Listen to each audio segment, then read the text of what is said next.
أعوذ بالله من الشيطان الرجيم بسم الله الرحمن الرحيم لقد أنزلنا إليكم كتابا فيه ذكركم أفلا تعقلون صدق الله العظيم الحمد لله رب العالمين والصلاة والسلام على سيد الأنبياء والمرسلين وعلى آله وصحبه أجمعين أما بعد آج الحمدللہ ماہ رمضان کا 70واں روزہ ہے۔ اللہ تعالیٰ سے دعا ہے کہ اللہ تعالیٰ ہمیں ماہ رمضان کی ساعات کو خوب سے خوب قیمتی بنانے کی توفیق عطا فرمائے اور ان لمحات کو اپنی عبادات میں اور اپنی مرضی کے کاموں میں لگائے رکھنے کی اللہ تعالیٰ ہمیں توفیق عطا فرمائے، آمین یا رب العالمین۔ آج انشاءاللہ 70ویں روزے کی مناسبت سے اور اسی طریقے سے سورۃ الانبیاء اور سورۃ الحج کے جو مضامین ہیں ان میں جو منتخب آیات ہیں ان کا خلاصہ اللہ رب العزت کی توفیق سے آپ حضرات کی خدمت میں پیش کیا جائے گا۔ قرآن کریم کی اس سپارے میں جو پہلی صورت ہے وہ سورۃ الانبیاء ہے۔ سورۃ الانبیاء میں اللہ رب العزت نے ابتداءً قیامت کے قریب آ جانے کا تذکرہ فرمایا کہ اللہ رب العزت کی طرف سے ان کے حساب کا وقت اور قیامت کا وقت قریب آ چکا ہے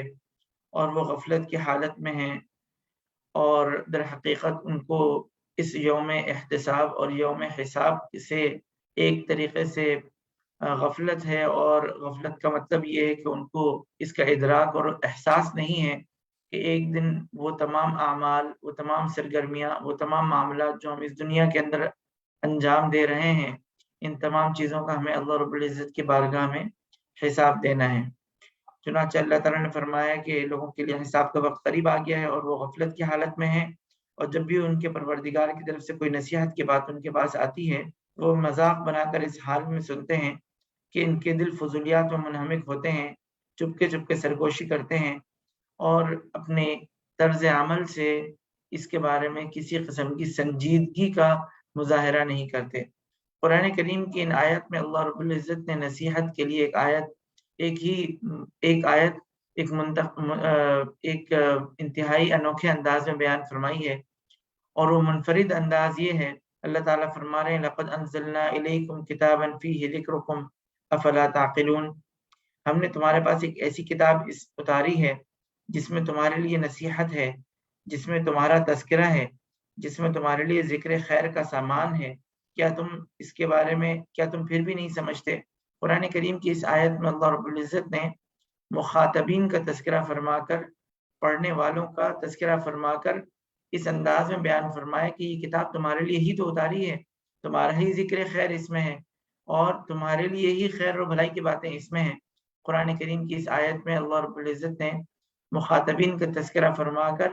اس کی ضمیر کو پڑھنے والوں کی طرف راجع فرما کر اس سے ایک انسیت پیدا فرما دی، اور یہ انسیت یوں فرمائی کہ دیکھو یہ تمہارے لیے ہی ہے، جب تمہارے لیے ہی ہے تو تم اس میں اپنا خیر کا ذکر تلاش کرو، اور اگر تم عمل صالح کو اختیار کرنے والے ہو، نیکی کے راستے کے اوپر ہو، تو وہ تمام قرآن کریم کی آیات جس کے اندر اللہ رب العزت نے نیک اور پرہیزگار لوگوں کا تذکرہ فرمایا ہے،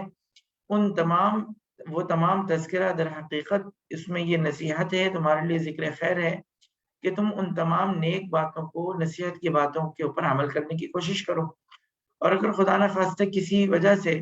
غفلت کا سامان ہے اور کوتاہی کا راستہ اختیار کیا ہوا ہے، اور قرآن کریم کی وہ آیات جن میں تنبیہات ہیں، زجر و توبیخ ہے اور برے اعمال کی طرف بچنے کی تلقین اور تنبیہ کی گئی ہے، قرآن کریم کی ان آیات کو پڑھا جائے، سمجھا جائے اور ان زجر و توبیخ اور تنبیہ سے استفادہ کرتے ہوئے اپنے آپ کو برے اعمال سے بچایا جائے۔ تو قرآن کریم کی اس آیت میں اللہ رب العزت نے فرمایا کہ جس میں تمہارا تذکرہ ہے، تمہارے تذکرے کا مطلب یہ ہے کہ جو کچھ تم کر رہے ہو اس کی عملی تصویر تمہیں قرآن کریم میں کہیں نہ کہیں مل جائے گی، اور قرآن کریم کی وہ آیات جو اللہ رب العزت نے نازل فرمائی ہیں ان مومنین کے لیے، ان مسلمانوں کے لیے جو اللہ تعالیٰ کا خوف بھی دل میں رکھتے ہیں، اللہ تعالیٰ کے عذاب سے، اللہ تعالیٰ کی رحمت سے امید بھی رکھتے ہیں، اور وہ اپنے بعض اوقات اللہ تعالیٰ کے راستے کے اوپر چلتے ہوئے نیکی کے راستے کو اختیار کرتے ہیں، کبھی ان سے غلطی بھی ہو جاتی ہے، تو لہٰذا قرآن کریم نے ان کے لیے فرمایا کہ یہ لوگ توبہ کے راستے کے اوپر ہوتے ہیں، اپنی غلطیوں کے اوپر تنبیہ جب ان کو ہوتی ہے تو تنبیہ ہونے کے اوپر اپنے غلطیوں کے اوپر توبہ اور استغفار کر لیتے ہیں۔ تو تو یہ جو در حقیقت یہ عمل ہے، یہ جو نصیحت کی جو بات ہے، در حقیقت یہ ایک ایسا طرز عمل ہے کہ اللہ رب العزت نے ان لوگوں کی اس توبہ اور استغفار کے عمل کو پسند فرمایا ہے، اور اس عمل کے پسند فرمانے کی وجہ سے اللہ رب العزت نے یہ وعدہ بھی فرمایا ہے کہ انشاءاللہ اللہ تعالیٰ ان کی اس توبہ کو قبول فرما لیں گے، اور ان کی توبہ کو قبول فرما کر اللہ تعالیٰ ان کو آخرت کے اندر مغفرت کی نعمت سے نوازیں گے۔ تو لہٰذا ہر انسان کو چاہیے کہ قرآن کریم کی ان آیات کو غور و فکر سے سمجھے، اور سمجھنے کے بعد قرآن کریم کی ان آیات سے اپنا قرب حاصل کرتے ہوئے ان آیات سے قریب ہو کر اپنے عمل کے اوپر اس کی اثر کو قبول کرنے کی کوشش کرے کہ ہمارا عمل اس کے اثر کو، قرآن کریم کی ان آیات کے اثر کو قبول کرے اور ہمارا عمل درست ہوں۔ قرآن کریم کی ان آیات میں اللہ رب العزت نے یہ بات بھی بیان فرمائی کہ اس دنیا کے اندر، اس پوری کائنات کے اندر اللہ رب العزت ہی واحد معبود ہیں۔ اگر اللہ رب العزت کے علاوہ اور بھی دیگر معبود کار فرما ہوتے، ان کے فرامین جاری ہوتے، تو اس دنیا کا نظم و نسق اور اس دنیا کا پورا نظام اتنے منظم انداز سے نہیں چل رہا ہوتا۔ اس لیے کہ انسان فطری طور پر اگر دو لوگ کسی موقع کے اوپر اقتدار میں ہوں تو اس میں اتفاق کا پایا جانا یہ ممکن نہیں ہے، بلکہ کوئی نہ کوئی ایسا واقعہ پیش آتا ہے جس میں باہم رائے میں اختلاف پایا جاتا ہے۔ تو لہٰذا اگر ایک سے زائد خداوند اور ایک سے زائد معبود ہوتے، تو ایک سے زائد اگر معبود ہوتے اور ان کے فرامین چل رہے ہوتے تو ان کے درمیان میں اختلاف بھی ہوتا، اور اختلاف کی وجہ سے یہ تمام چیزیں ٹوٹ پھوٹ کا، فساد کا اور جنگ و جدل کا شکار ہو جاتی، اور جس کی وجہ سے معاشرے کے اندر، اس پوری کائنات کے اندر اتنا نظم و نسق نہ پایا جاتا۔ قرآن کریم کی نے ان آیات میں یہ نصیحتیں بیان فرمائی۔ گزشتہ انبیاء کرام علیہ السلام، حضرت ابراہیم علیہ السلام کا واقعہ جب ان کو بادشاہ نے آگ میں ڈال دیا، اور اسی طریقے سے سلیمان علیہ السلام کا واقعہ، مریم علیہ السلام کا واقعہ، اور قرب قیامت سے پہلے یاجوج ماجوج کا واقعہ، اللہ رب العزت نے تمام واقعات تفصیل کے ساتھ بیان فرمائے، جس میں نصیحت حاصل کرنے والوں کے لیے نصیحت ہے کہ اگر کوئی شخص برے راستے پر ہوتا ہے تو اس کو اللہ رب العزت کی پکڑ کا اور اللہ تعالیٰ کی